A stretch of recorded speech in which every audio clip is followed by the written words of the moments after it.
Well, here we are with your amazing film, Quo Vadis, Aida, and it really is. I've watched it 3 times lately. It's a blow away, and you have to be congratulated on the most remarkable achievement, really, on every level. It's, you know, it's not something you can say about many films, but it does seem to me to be flawless. I mean, there's nothing about it where you think, well, actually, that didn't work. It really is an extraordinary piece of work, and you are to be congratulated. You must be very proud of yourself and your team. Thank you so much. Coming from you, it means so much to me. And yes, all team and me, we are extremely happy that after making this film, for trying to make a film for 5 years and going through very difficult obstacles, that it's now out, that people can see it. Talk about the obstacles, talk about the difficulties you had in getting it to happen. Look, first of all, you know, just to decide to do something about Srebrenica, because this is a very painful topic for all Bosnians.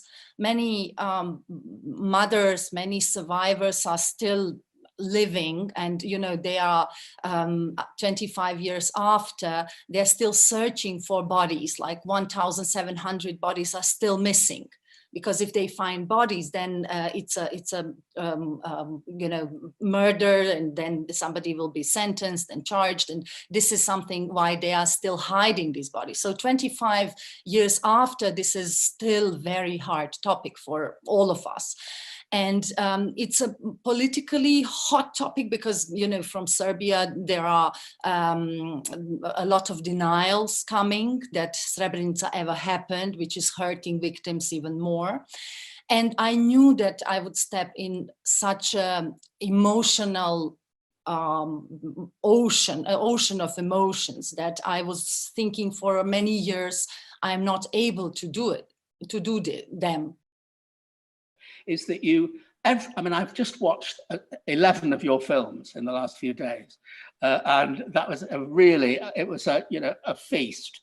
And obviously you are rare in that you are simply not a derivative filmmaker. You're not a filmmaker who is motivated by secondhand ideas of genres or all that. You really, in every single film you've made, including a very tiny 3-minute film about old people in a home, you are making a film about your world post the war, and everything comes from the same deeply felt, actual, real place. But so there's something very specific about what you do. But can you talk about that in relation to what I perceive as something very universal about your films, and this film in particular? So it's both specific and universal. So, you know, starting with my first film, Grbavica, I read so much about raped women, and I was thinking how to make this subject, which is Bosnian, but also, you know, universal for many wars and many situations of violence, how to make it into film which can communicate not only to our region, but to people who don't know that war in Bosnia even happened. And, you know, going through my own experience, like I had baby, which was out of love. I had baby out of love, and with such a complicated emotions, having this baby, I was thinking, how is it for mother to have baby, which is, you know, out of hatred? And this is what triggered and made me, you know, want to make this kind of story.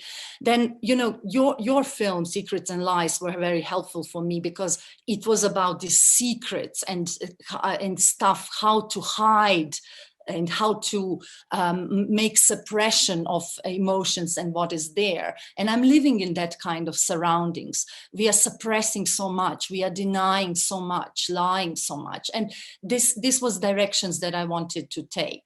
So for each film, there is certain event or a certain moment where I feel deeply disturbed and I think, okay, this is so emotional, and it doesn't let me live. I always have to think about it. But then I think, is it worth spending my life in, investing my life? Is it worth spending people's money in it? And if I say yes, because I think it's not only our problem, it's problem of broader community, then I would go into it with my full heart and energy. Now, I first came to Sarajevo, to the first of my many trips to the Sarajevo Film Festival, in 2000.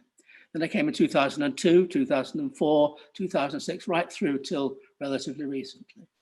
And when I first came in 2000, you could see the war everywhere. And the next 2 years later, you could see less of it. And then 2 years later, you could see even less of it. And of course, it's a very friendly and loving place, is Sarajevo. And the film festival is one of the great friendly film festivals in the world. And I've been to a few. Yes, I agree. Well, yeah, it is. But of course, the difficult thing for an outsider being there and wanting to understand and knowing what took place and what happened is that sometimes one thought, well, did that happen here? I understand all the things that are being, but at the same time, it's, everyone has seemed to be working so hard to get over it, and it's been in some way hidden. So my question, which you may or may not choose to answer, is when are you going to make a film about the siege of Sarajevo? So I have to get energy to go back to that time, but I am planning that. I don't know if it should be film or maybe few episodes. But what I would love to do is to keep this memory of what was going on here. There were so many, like every war, a lot of sadness and tragedy, but there was also so much humor and so much creativity and craziness, which was so unique. And I really want to capture that, to give it to my daughter, to next generations, because thinking about it, I always think, this guy I have to interview because I was seeing him every day during the siege, and I know how funny he was and how many crazy stories he had. And recently I learned that person I'm talking about died, and all these stories are gone. And then that made me think, okay, I should hurry up with this. And really, while people are alive, we should talk about it, because it was such a collective experience and so much solidarity and energy, which was very, very special. I'm a little bit scared because I have to go into many emotions that maybe I suppressed. So it will be a journey through memory. It'll be good for you. I think so, yeah. It'll be very healthy, and I commend you. And I have to say this, and some filmmakers who are listening in or may agree, and I speak as a filmmaker in a way, and I say this only with complete affection and respect for you, but in a way you're very lucky, because to put it very crudely, you have a ready-made preoccupation. Those of us, we all have ready-made preoccupations because the world is going on around us, but we have to, as you do, we have to battle to get things done. And people say, well, why should you make a film about that? But in a way, you've got those battles too. But it's there in a way. You've got subject matter that you have to deal with. So it's a kind of, it's a very nice, important, positive privilege that you have, in a way. Thank you, Mike, for saying this. Thanks a lot. Sure, we look forward to it. We look forward to everything. And very good luck with this film. I mean, it's going to...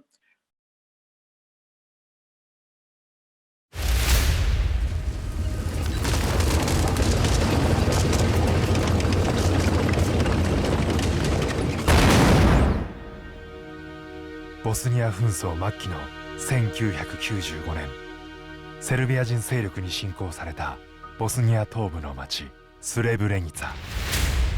Kaže da rade sve što je u njihovoj moći, dali su Srbima formalni ultimatum. Stalno isto govorite. Ništa se ne događa. Jel to gradonačelnik?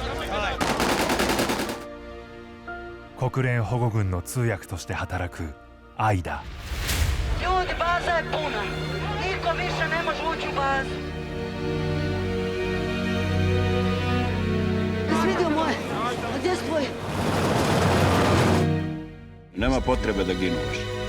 Dogovoreno je da se stanovništvo izmjesti tamo gdje je bezbjedno. Ze zeiden dat we de service niet moesten opnaaien. I want to say. Kad smo preživjeli 3,5 godine rata, preživjet ćemo i ovo. Samo da smo zajedno.